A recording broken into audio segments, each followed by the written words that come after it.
अस्सलाम वालेकुम उम्मीद करता हूँ सब खैरियत से होंगे, पूरी इंजॉय कर रहे होंगे। मैं हूँ आपका होस्ट आर के और आप देख रहे हैं मेरे YouTube channel informative word with R K. आज का अहम अपडेट जो है वो ये है कि जो है कोर्ट ऑफ बलूचिस्तान की वो जो फैसला महफूज किया था उसके जो ऑर्डर शीट कॉपी है वो आज आ चुकी हैं और बहुत से कैंडिडेट्स पूछ रहे हैं कि फैसला किस हक में है और किसके हक में नहीं आया। तो आपको बताता चलूँ कि जो फैसला है वो हूबहू जैसे पहले भी मैंने बताया था कि वही चीज़ें बरकरार रखी गई है जो 2019 पॉलिसी में थी और इसके अलावा 2022 की जो काबीना की जो मंजूरी दी थी कि अगर किसी भी इलाके में प्रोफेशनल डिग्री होल्डर्स की कंसर्न में अवेलेबल ना हो तो आप जो है वो नॉन प्रोफेशनल को लिया जाए। इसी तरह जो है वो तहसील और डिस्ट्रिक्ट भी पॉलिसी थी। तो इस हवाले से आप सबको बताता चलूँ कि एक गुड न्यूज़ है शूटलेस कैंडिडेट्स के लिए भी और जो प्रोफेशनल्स है उनके लिए भी और जो नॉन प्रोफेशनल है उनके लिए भी कि वही हूबहू जिस तरह एडवर्टाइजमेंट है वो बस हूबहू इसी तरह जो है वो तमाम प्रोसेस को मुकम्मल करने का और उनके ऑर्डर शीट जो है वो जारी करने का जो है वो कहा गया है और ये फैसला इसी मुताबिक आया है।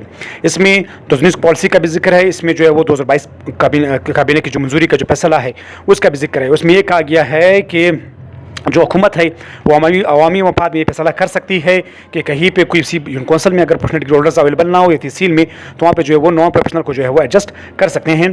तो जिस तरह एडवर्टाइजमेंट हूबहू आया है उसी तरह जो है वो अपॉइंटमेंट होगी और उनके ऑर्डर्स जो है वो होंगे। तो तमाम कैंडिडेट्स को मुबारकबाद, जिस तरह एडवर्टाइजमेंट थी इसी तरह सेम इसी मुताबिक जो है ऑर्डर्स होंगे और इसी तरह अपॉइंटमेंट जो है वो होगी। ताहम जो कैंडिडेट्स नॉन प्रोफेशनल अपॉइंट होंगे वो बाद में जो है वो प्रोफेशनल डिग्री हासिल करेंगे, लेकिन अपॉइंटमेंट उनको जो है वो ज़रूर मिलेगा।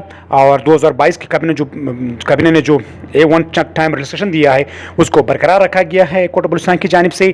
और जो यूसीज पे प्रोफेशनल सेलेक्ट हुए हैं और जो नॉन प्रोफेशनल सेलेक्ट हैं उन सबको ऑर्डर्स होंगे।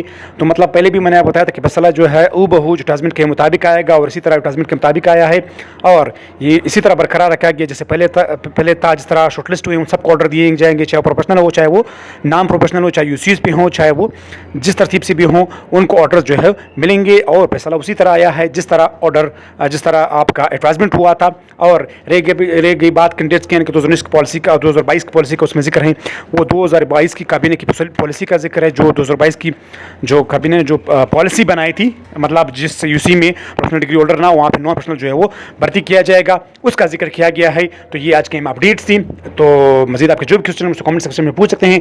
बहरहाल फैसला हूबहू इसी तरह आया है जिस तरह एडवर्टाइजमेंट थी इसी तरह आया है और जो शॉर्टलिस्ट है उन सबको जो ऑर्डर दिए जाएंगे और उसमें परमानेंट और कॉन्ट्रैक्ट का जिक्र जो है वो इस इशू में नहीं किया गया। बहरहाल वही चीज़ें बरकरार रखी गई जो पहली थी।